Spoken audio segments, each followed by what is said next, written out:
Halo, selamat datang di Aksa Movie 21. Semoga kalian dalam keadaan sehat dan selalu diberi kemudahan dalam urusannya.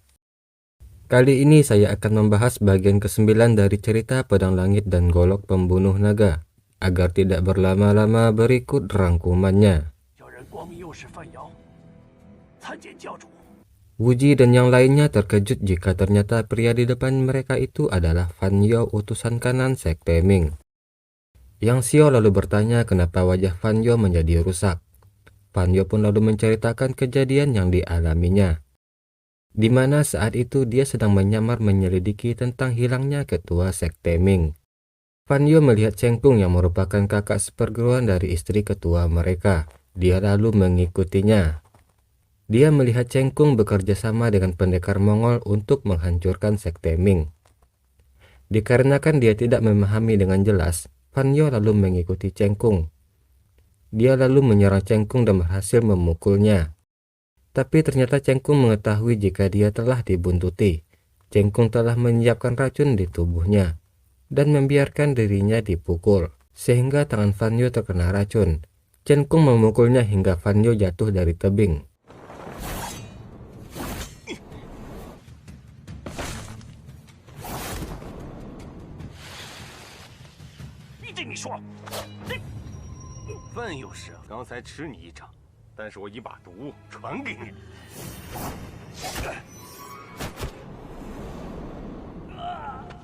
Dalam keadaan sekarat, dia tersadar sudah berada di sungai, di mana seluruh tubuhnya dipenuhi oleh lintah. Lintah itu menghisap racun dari dalam darahnya. Fan Yo yang mengetahui Cheng Kung bekerja sama dengan bawahannya Ruyang, dia berencana menyusup ke sana. Untuk menyelinap ke kediaman Ruyang, Fan Yo lalu merusak wajahnya dan merubah suaranya.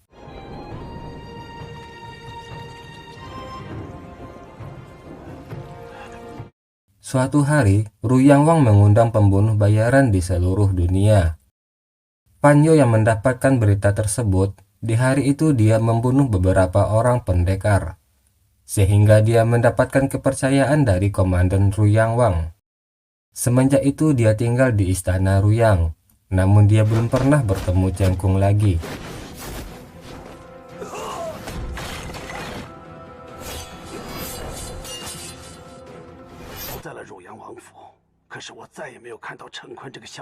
Fan Yo membuat pengakuan kepada Wuji. Untuk mendapatkan kepercayaan Ruyang, salah satu pendekar yang dibunuhnya adalah anggota Sekte Ming. Fan Yo berlutut dan bersedia dihukum atas kesalahannya. Wuji lalu membantunya berdiri dan berkata jika Fan Yo melakukannya demi Sekte Ming, dia tidak menyalahkannya. Tiba-tiba Fan Yo mengambil pisau dan menusukkan ke dadanya sendiri. Dia berkata tusukan itu untuk membayar kesalahannya.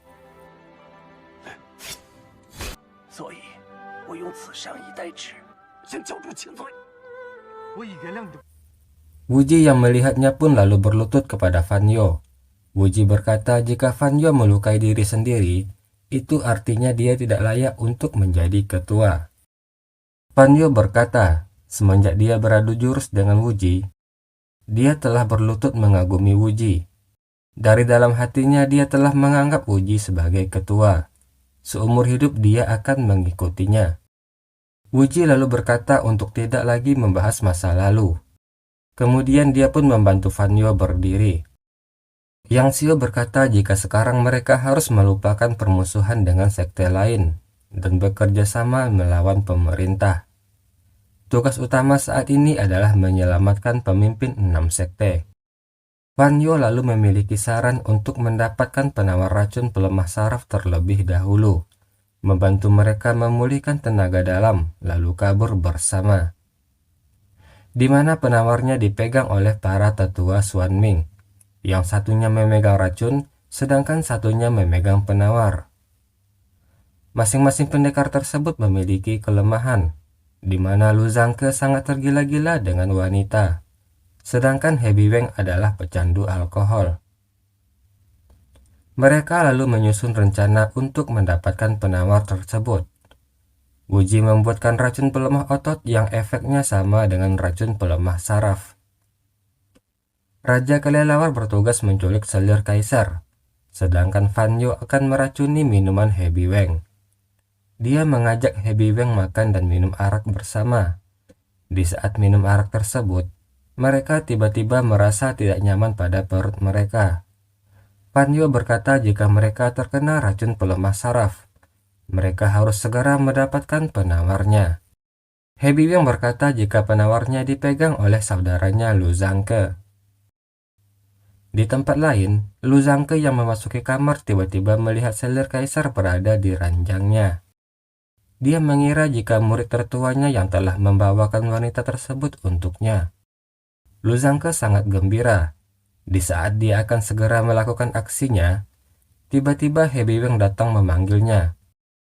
Lu Zhangke berdalih jika dia sedang berlatih kungfu, tapi tiba-tiba Fanyo mendorong pintu dan menerobos masuk. Mereka pun melihat Lu Zhangke sedang bersama selir kaisar. Lu Zhangke pun jadi kelabakan. Dia berkata jika dia tidak tahu apa-apa. Tiba-tiba wanita itu ada di ranjangnya. Hebi Weng lalu meminta penawarnya kepada Lu Zhangke. Dia berkata jika mereka terkena racun pelemah saraf. Saat Lu Zhangke akan mengambilkan penawar, dia menyadari jika Fanyo berpura-pura keracunan. Fanyo pun dengan cepat menotok Hebi Weng. Dia berkata jika Ruyang telah mencurigai Lu Zhangke dan Hebi Weng berkhianat, lalu menyuruhnya memata-matai Lu Zhangke.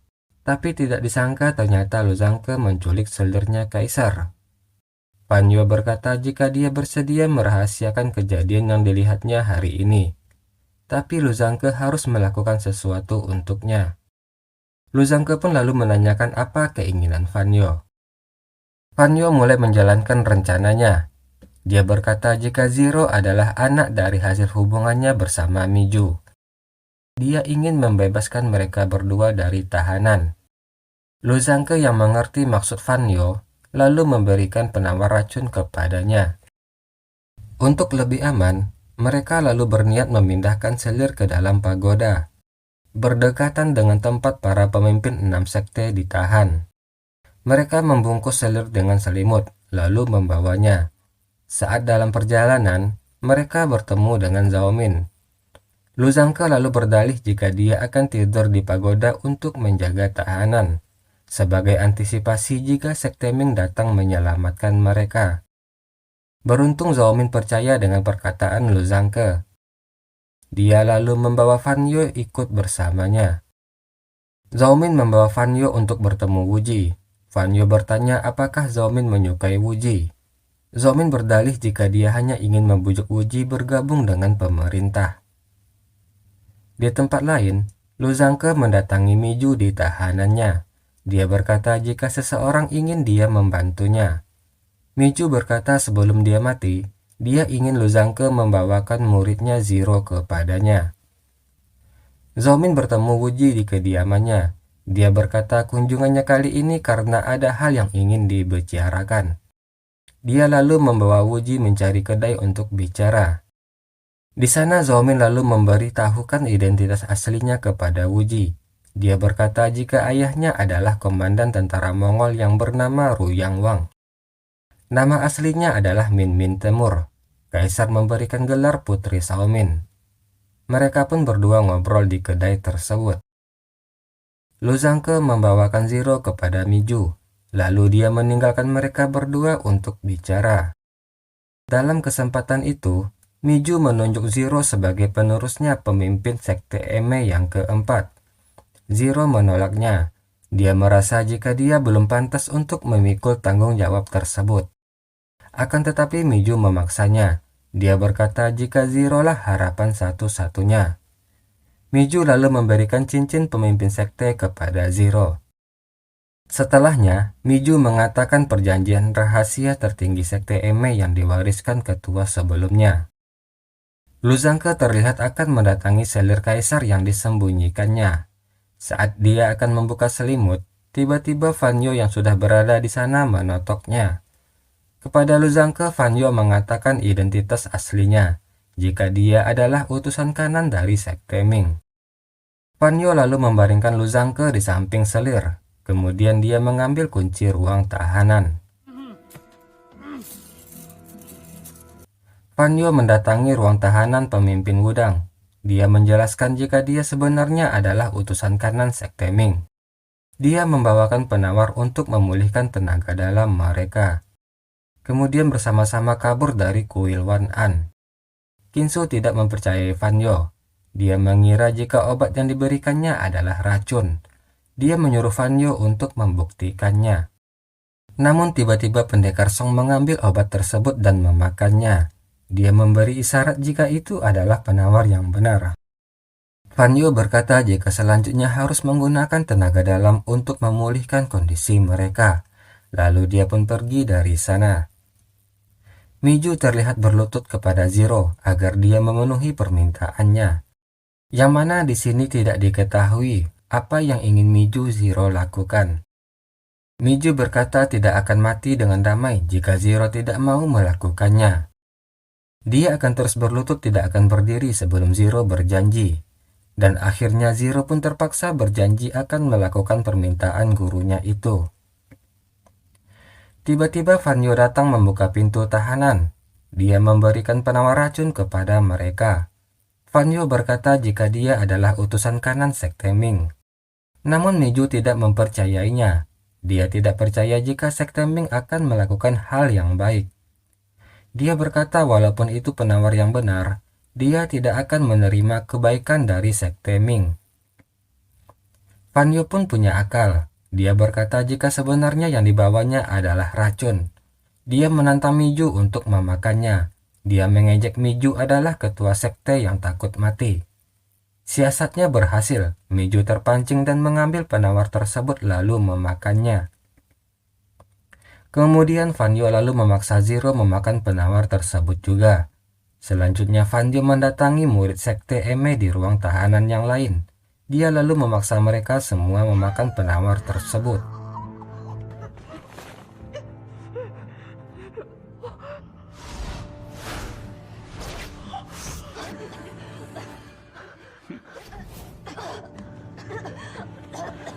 Para pengawal tentara Mongol mendatangi kediaman Lu Zhangke. Dalam ruangan tersebut, mereka menemukan dua prajurit dan Hebi Weng yang dalam keadaan ditotok. Mereka melepaskan totokan Hebi Weng dan menanyakan apa yang terjadi. Hebi Weng berkata jika Fanyo adalah seorang mata-mata. Dia telah menculik selir kaisar dan memfitnah Lu Zhangke. Hebi Weng dan pengawal Mongol mendatangi pagoda. Dia memanggil Fanyo untuk bertarung dengannya. Fanyo lalu menggunakan Lu Zhangke dan selir untuk mengancam mereka. Dia berkata jika mereka berani mendekat, Fanyo akan menjatuhkan Lu Zhangke dan selir kaisar. Pangeran muda Mongol pun tiba di sana. Dia memerintahkan bawahannya untuk membakar pagoda, menyiapkan pasukan pemanah dan membunuh siapapun yang keluar dari pagoda. Hebi Weng berusaha mencegah keputusan pangeran tersebut, dikarenakan saudaranya masih berada di dalam pagoda. Namun pangeran muda itu tidak peduli. Dia memerintahkan bawahannya menyalakan api.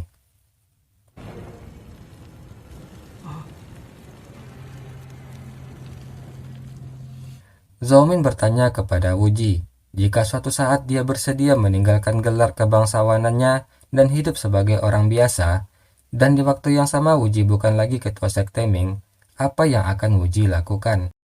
Wuji berkata dia akan hidup di desa menjadi orang biasa, menjadi tabib dan menyembuhkan orang-orang. Zhao Ming melanjutkan, jika hari itu benar-benar tiba, dia ingin Wuji menemaninya berkelana, melewati gunung tertinggi, menyusuri sungai dan menjalani hidup tanpa beban. Dia bertanya apakah Wuji akan ikut bersamanya. Wuji pun menjawab tentu saja dia bersedia. Hal itu membuat Zhao Min terlihat sangat bahagia. Lalu Zhao Min berkata jika dia akan menagih 3 janji Wuji kepadanya, di mana permintaan pertamanya adalah dia ingin Wuji membantunya mendapatkan golok naga. Dia berjanji hanya akan meminjamnya 1 jam, setelah itu dia akan mengembalikannya. Wuji pun menyanggupinya. Dia berkata setelah menyelesaikan urusannya, mereka akan pergi dalam beberapa hari. Tiba-tiba seseorang berteriak jika pagoda telah terbakar. Wuji dan Zhao Min pun pergi ke sana. Di dalam pagoda, Fanyo mengeluarkan para pemimpin sekte dari dalam tahanan. Dia juga mendatangi Miju dan berkata jika pagoda telah dibakar. Murid-murid sekte Eme menunggunya di puncak pagoda. Di luar tiba-tiba Raja Kelelawar datang dan melumpuhkan para pasukan pemanah. Yang Xio pun juga tiba di sana. Mereka berdua bertarung melawan prajurit Mongol.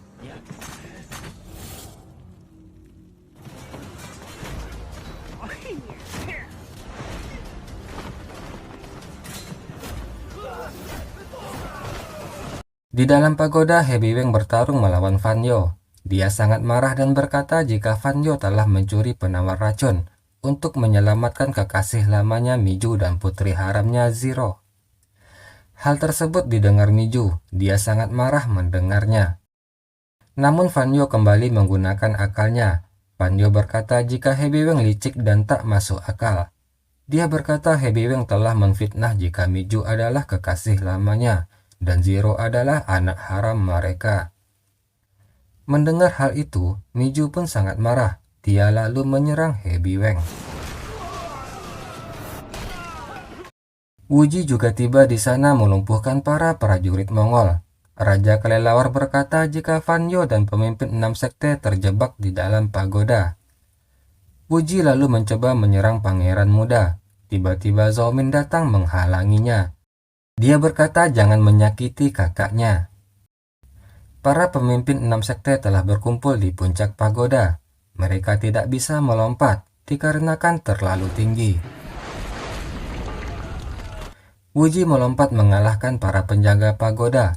Dia lalu berteriak agar mereka melompat dan dia akan menangkapnya. Para pemimpin 6 sekte yang mendengar tidak mempercayainya. Mereka berkata jika Wuji berniat mencelakai mereka. Paman guru Wuji berkata jika Wuji memang berniat jahat, dia tidak mungkin datang ke sana. Lutiandi pun berkata jika dia akan melompat duluan. Dia berkata daripada menunggu mati di sana, lebih baik mencoba dan bertahan hidup. Lutiandi pun melompat dan Wuji berhasil menangkapnya. Zhao Min dan pangeran muda yang melihatnya pun terkejut. Lutiandi lalu membantu mengalahkan prajurit Mongol yang menyerang mereka. Para pemimpin 6 sekte yang melihat Wuji bisa melakukannya, mereka pun semuanya melompat. Dan Wuji dengan jurus 9 mataharinya menangkap mereka semua.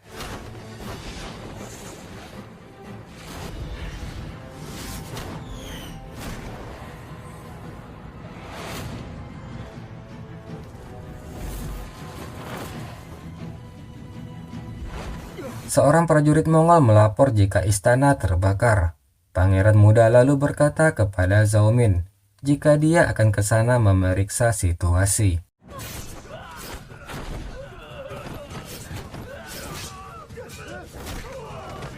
Situasi mulai berbalik, di mana sekarang pasukan Mongol mulai terdesak menghadapi para pemimpin 6 sekte. Zhao Min lalu memerintahkan pasukannya untuk segera mundur. Dia berkata kepada Wuji, dia mengundangnya untuk minum bersama besok di tempat yang sama. Lalu dia dan pasukannya pun pergi dari sana. Di dalam pagoda, Zero mencari gurunya yang masih bertarung dengan Hebiweng.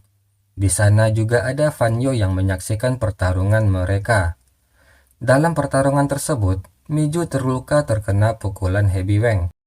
Ketika dia akan dibunuh, Fanyo lalu melemparkan Luzangke dan salir kaisar ke bawah, sehingga Hebiweng pun melompat menyelamatkan mereka. Dari bawah, Wuji yang melihatnya pun berusaha membantu mereka, akan tetapi dia gagal menyelamatkan selir, sehingga selir pun tewas di sana. Hebiweng berterima kasih kepada Wuji, lalu dia dan Luzangke pun pergi dari sana. Fanyo lalu melompat turun yang berhasil diselamatkan oleh Wuji. Selanjutnya Miju dan Zero pun juga melompat. Wuji pun segera membantu mereka. Namun di saat Wuji akan membantu, tiba-tiba Miju memukulnya dan Wuji pun terlempar menjauh. Miju menyelamatkan muridnya Zero, sedangkan dia sendiri mendarat dengan keras dan terluka parah.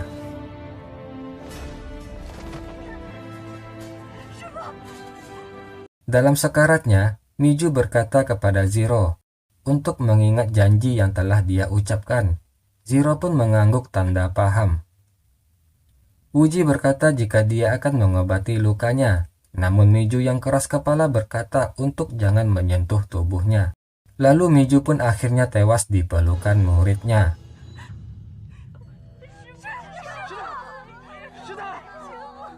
Murid-murid Sekte Eme bersiap akan membakar jasad gurunya.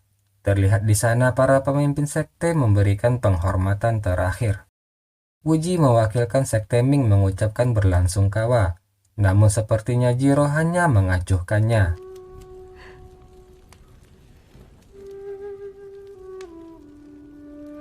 Setelah kejadian di Kuil Wan An, terlihat Sekte Ming dan para pemimpin sekte lainnya telah akur. Mereka membahas rencana penyerangan terhadap orang-orang Mongolia. Tiba-tiba Raja Kelelawar datang membawa arak. Dia mengajak para pendekar di sana minum bersama. Tiba-tiba Biksu Solin berkata jika dia keberatan, yang membuat orang-orang terdiam. Lalu dia melanjutkan jika dia hanya boleh minum air putih, yang membuat orang-orang di sana pun tertawa.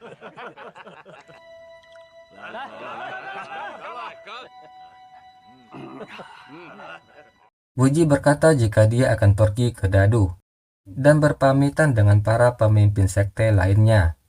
Wuji menginginkan mereka bersatu untuk menghadapi pemerintahan Mongol. Lalu dia pun memberi hormat dan pergi dari sana. Zero yang telah menjadi ketua sekte Eme yang baru berkata jika dia akan pergi untuk melakukan tugas dari gurunya. Mingjun bertanya tugas apa yang diberikan oleh gurunya. Dia berkata jika dia akan menemaninya. Zero menjawab jika itu rahasia, dia akan pergi sendiri. Namun Mingjun dan murid-murid sekte Eme lainnya memaksa Zero memberitahu tugas yang akan dilakukannya. Hal itu membuat Zero menjadi marah, dan seketika mereka semua terdiam.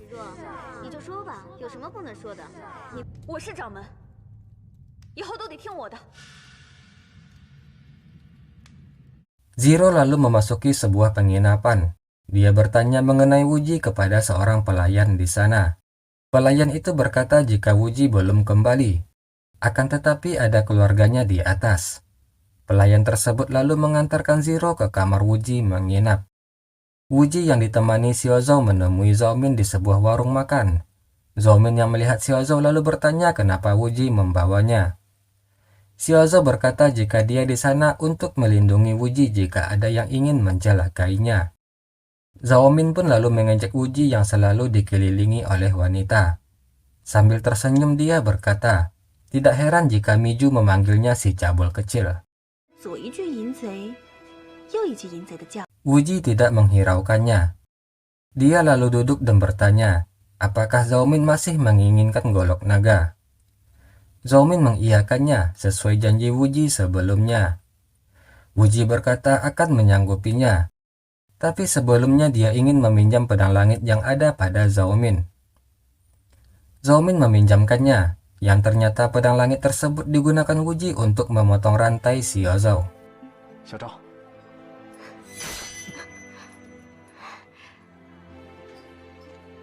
Zero yang berada di penginapan dikagetkan oleh kedatangan Mingjun. Mingjun mencurigai jika Zero ke sana hanya untuk menemui Wuji. Dia menahan Zero dan berkata telah mengundang semua murid Eme untuk datang. Mingjun berkata jika Zero harus memberikan penjelasan kepada mereka semua. Oke, demikianlah bagian ke-9 dari cerita Pedang Langit dan Golok Pembunuh Naga. Dan tunggu kelanjutannya di video selanjutnya. Atas perhatiannya saya ucapkan terima kasih. Assalamualaikum warahmatullahi wabarakatuh.